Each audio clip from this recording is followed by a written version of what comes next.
Hi folks, Roland Martin here, and welcome to my YouTube channel. And today we're going to talk about the chatterbait. Yes sir, one of my favorite lures. I have done so well. You know, it's a kind of a replacement for the spinnerbait. I was a spinnerbait guy for years and years and years until the chatterbait came around. I know the first time that it came around, I was a little slow in picking it up, and it took me a couple of years to kind of work it out.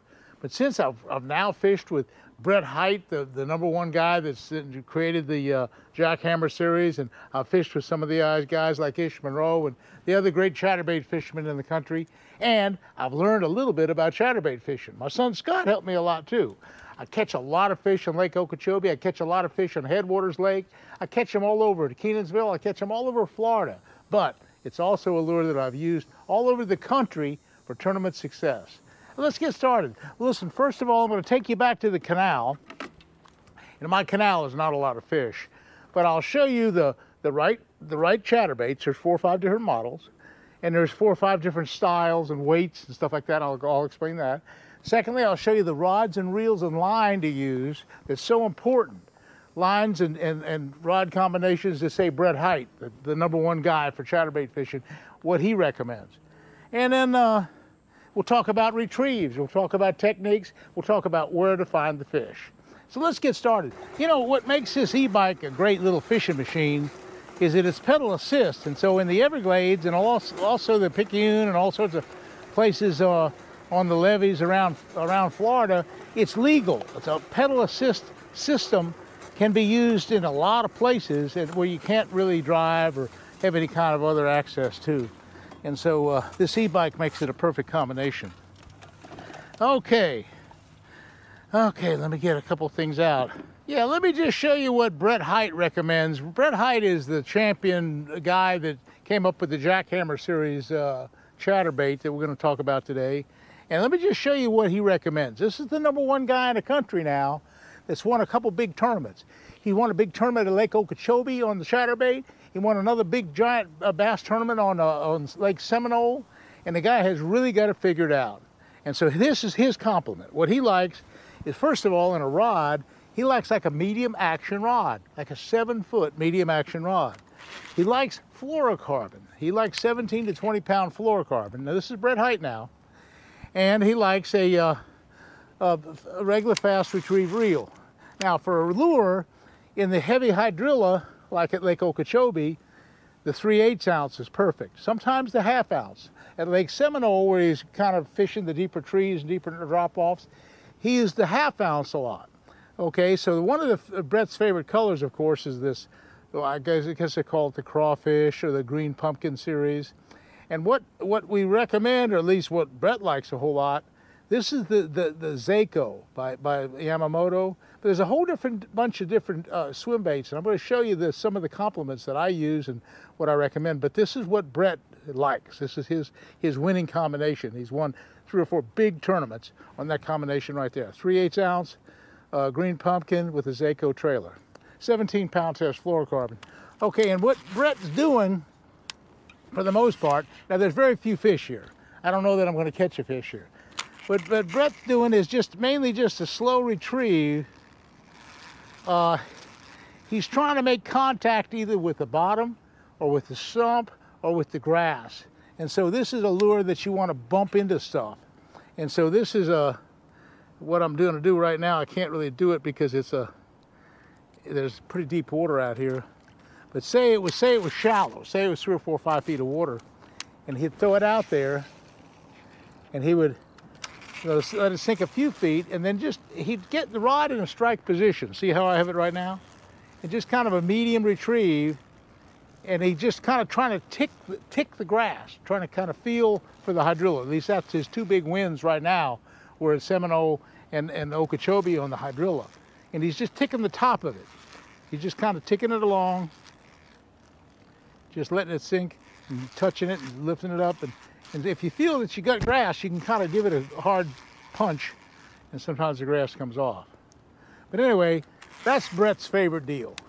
Throwing it out there, letting it sink down to the grass, letting it get down and make contact with the grass, and slow roll it along. A slow roll is nothing but a slow retrieve. Okay, just slow roll it along, be in a strike position. When they hit it, set the hook.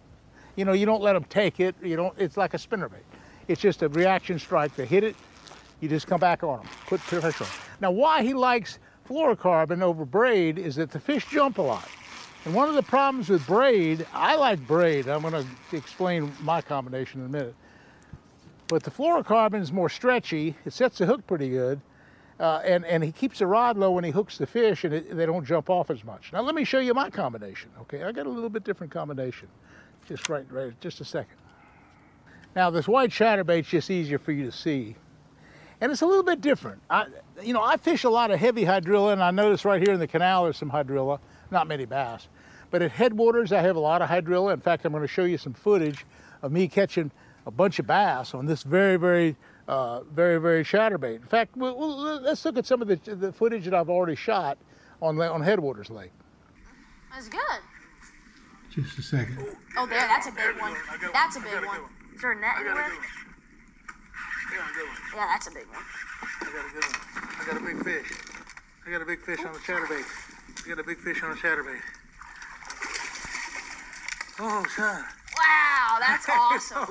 I tell you what, we've done everything today. You had another big one on a chatterbait. Yeah. And I got finally about a 5-pounder. That's good.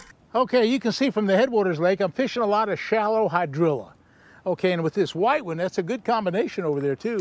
Basically, my basic combination is to throw it out there and let it sink to the bottom, touch the hydrilla. Now here's the thing. This is a little bit different combination than Brett's. This is 50-pound braid. And this rod is a 7-foot medium heavy action. A little bit stouter, okay? And there's one other thing about the whole combination. I feel a lot more, I can feel so much better with braid. That's what I'm doing. But it has more power because I'm using a heavier line. Brett was using 17 to 20-pound fluorocarbon. I'm using 50-pound braid, plus I make the leader according to where I am. Sometimes I'll use 20 or even 25-pound leader. And it's about a 2.5-foot leader. I tie a uni knot, put some super glue on there, and that's in this case a 20-pound fluorocarbon leader. Now what that does, it gives me some stretch and it gives me the invisibility that I want in the clear water. But the main thing this thing does, the main thing that my deal does, is that I can feel that chatterbait. I can feel it. Now as it sinks down, and watch that rod, it's hard to see the rod tip. I'm just going to show you the rod tip. That's the rod tip vibrating when I make a cast. That rod tip is going crazy. That rod tip is going nuts.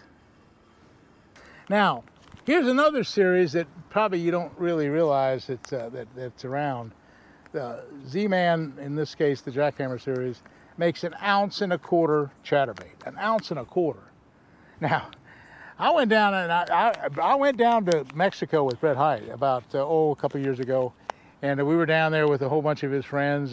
Brett Euler was down, and a whole bunch of guys, some of the top guys in the country, a bunch of guys from Favorite Rods, and from Yamamoto, and a whole bunch of different people, and it was mainly a Yamamoto deal.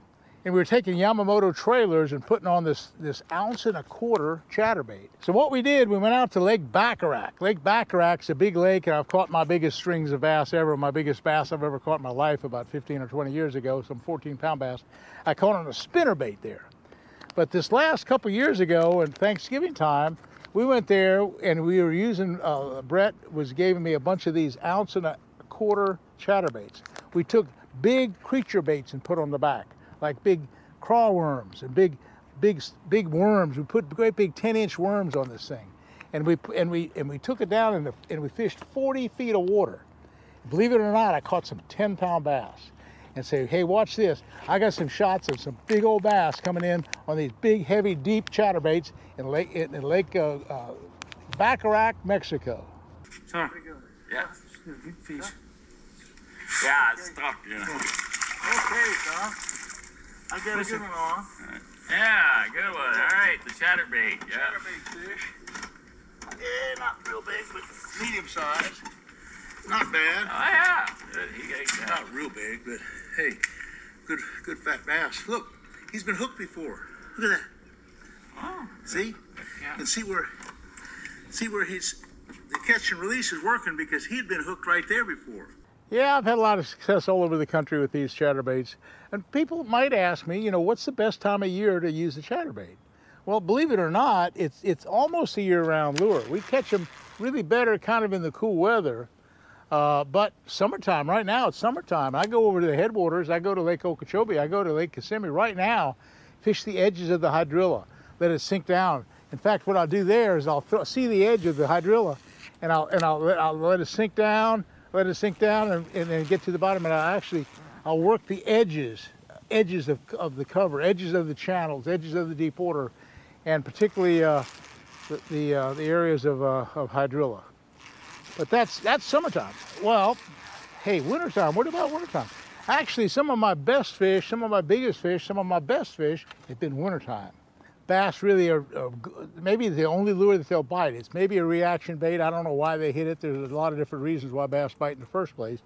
But at least the wintertime is a good time for a chatterbait. What we have here is we have people, I know there's a lot of people that use spinning tackle, and spinning tackle is fantastic, by the way. I don't have any problem at all fishing spinning tackle with a chatterbait. This is my compliment, that I think it's just perfect.